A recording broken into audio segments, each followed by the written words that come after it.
নমস্কার, নিউজ 18 বাংলার ডিজিটাল পেজে আপনাদের সকলকে স্বাগত। আমি অর্পিতা হাজরা রয়েছি আপনাদের সঙ্গে। আপনাদেরকে জানি রাখি, গতকালকে যে খবর আমরা দেখিয়েছিলাম যে টালিগঞ্জের একটি বেসরকারি ল কলেজ, সেখানে এই স্কার্ফ পরা নিয়ে বা মাথায় একটি বিশেষ ধর্মীয় যে রীতি রয়েছে সেই রীতি অনুসারে এক শিক্ষিকা তিনি সেই ব্যবহার করতেন এরকমভাবে স্কার্ফ, এবং সেই কারণে কিন্তু কলেজ কর্তৃপক্ষ তাকে বলেন যে এই যে ব্যবহার সেই ব্যবহার কিন্তু বন্ধ করতে হবে। তারই তিনি প্রতিবাদ জানিয়ে তিনি পদত্যাগ করেন গত 5ই জুন।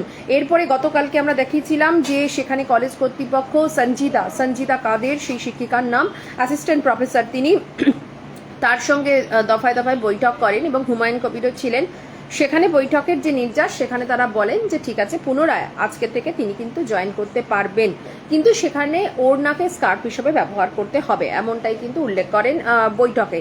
সেই অনুসারে রাত্রিবেলায় কলেজ কর্তৃপক্ষ তাকে একটি ইমেল পাঠায়, এবং ইমেল পাঠানোর পর সঞ্জিতা এখন কি ভাবছেন, সঞ্জিতা কি আদৌ জয়েন করবেন কলেজে, নাকি কোন চিন্তা থেকে তিনি এখন কি পরিকল্পনা তার রয়েছে সেটা আমরা জেনে নেব। তার আগে আপনাদেরকে জানাই, সঞ্জিতা কিন্তু আপাতত তিনি কিন্তু কলেজে জয়েন করছেন না। কেন তিনি জয়েন করছেন না বা কি কারণ, কলেজে যে ইমেল পাঠিয়েছিল কর্তৃপক্ষ সেই অনুসারে ইমেলের পর তার কি মনোভাব, সেই বিষয় কিন্তু আমরা জেনে নেব সরাসরি সঞ্জিতা কাদের থেকে। সঞ্জিতা, আপনি রয়েছেন আমাদের সঙ্গে। আপনাকে যে গতকালকে কলেজ কর্তৃপক্ষ যে ইমেল পাঠায় সেখানে কন্টেন্ট কি ছিল, কি বলা হয়েছিল?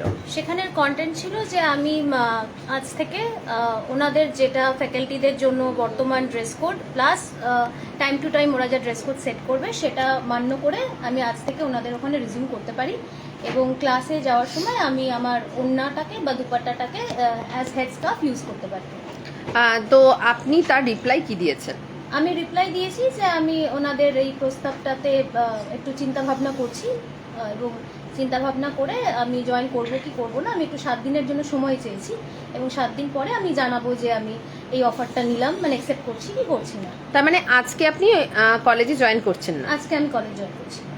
একটু যদি কারণটা যদি জানতে পারি যে কি কারণ রয়েছে, মানে আপনি তো নিশ্চয়ই এরকম একটা লড়াই আপনি চালাচ্ছেন, তো সেই প্রেক্ষাপট থেকে আপনার কি চিন্তা ভাবনা রয়েছে, বা কলেজ কর্তৃপক্ষের যে ইমেল সেখানে কি আপনি সন্তুষ্ট নন, সেই কারণে কি? না দেখুন, প্রথম থেকেই বলি যে এই লড়াইটা কিন্তু কোনোদিনই আমার চাকরি ফিরে পাওয়ার লড়াই আমার কাছে ছিল না। এই লড়াইটা পুরোপুরি ছিল যাতে আমার স্টুডেন্টদের এবং যারা আরও বিভিন্ন জায়গায় এরকম ডিসক্রিমিনেশন ফেস করছে তাদের রাইটটা যেন মানে প্রোটেক্টেড হয়, এবং তাদের ফান্ডামেন্টাল রাইট যেন ভায়োলেটেড না হয়। এটাই কিন্তু আমার মূল উদ্দেশ্য ছিল, এবং এটা আমি সব জায়গায় যখন আমাকে যারা জিজ্ঞাসা করেছেন তাদেরকেও আমি একই কথা বলেছি যে আমার লড়াইটা কিন্তু চাকরি ফিরে পাওয়ার লড়াই না। এটা হচ্ছে এই কারণে আমি লড়ছি যে যেন ফান্ডামেন্টাল রাইটটা ভায়োলেট না হয়, সবারই রাইটটা যেন প্রোটেক্টেড থাকে। এবং সেটা আমি হুমায়ুন কবির সাহেবকেও জানিয়েছিলাম যখন উনি আমাকে বৈঠকে নিয়ে যান, এবং ওনার সুপ্রচেষ্টায় উনি এটা একটা সমাধান করার চেষ্টা করেন, সেটাকে আমি সাধুবাদ জানাই। এবং সেখান থেকে একটা সমাধানে আমরা আসতে পেরেছি, যেখানে আমি এরকম একটা মেল কলেজ কর্তৃপক্ষ থেকে রিসিভ করেছি।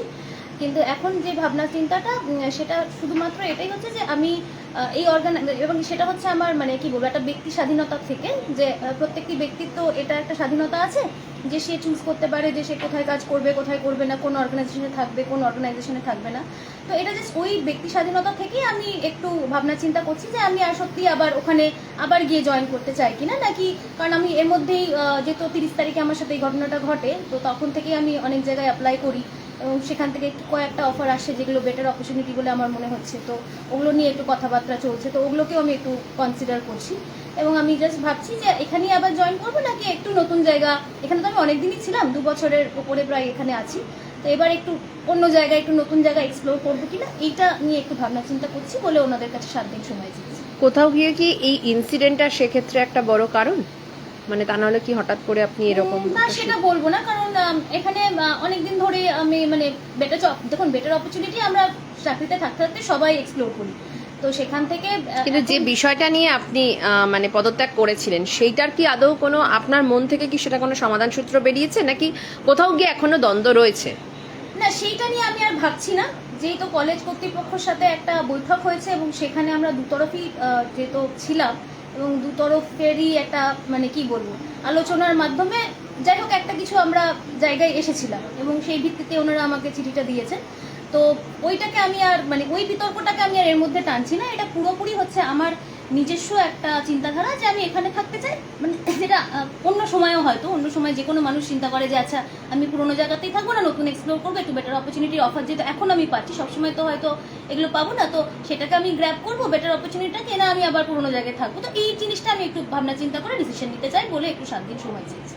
আচ্ছা, তাহলে আপাতত আজকে আপনি আর জয়েন করতে আজকে আমি যাচ্ছেন? আর জয়েন করছি না, বিকজ এক জায়গায় জয়েন করে নিলে তো আবার সেটা দুম করে ছাড়া যায় না। তো এবং যদি আমি সত্যিই চাইছি যে একটা নতুন জায়গায় আমি এক্সপ্লোর করতে, তাহলে ডেফিনেটলি আজকে জয়েন করলে আমি আমার যে পুরোনো ইনস্টিটিউট তাকেও বিপদে ফেলতে চাই না, যে আজ জয়েন করলাম 2 দিন বাদেই আবার আমি ছাড়ছি।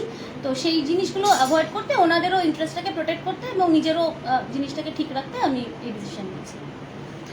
ধন্যবাদ সঞ্জিতা। যেটা আপনারা শুনছিলেন যে আপাতত কিন্তু আজকে সঞ্জিতা কোনোভাবেই আজকে কলেজে তিনি জয়েন করছেন না। তিনি কলেজ কর্তৃপক্ষকে একটি ইমেল পাঠিয়েছেন গতকাল রাতেই, সেখানে তিনি উল্লেখ করে দিয়েছেন 7 দিন সময় চেয়েছেন। এখন দেখার 7 দিন পরে তিনি কি সিদ্ধান্ত নেন। পরবর্তী আপডেটের জন্য আপনারা চোখ রাখুন নিউজ 18 বাংলা ডিজিটাল পেজে। নমস্কার।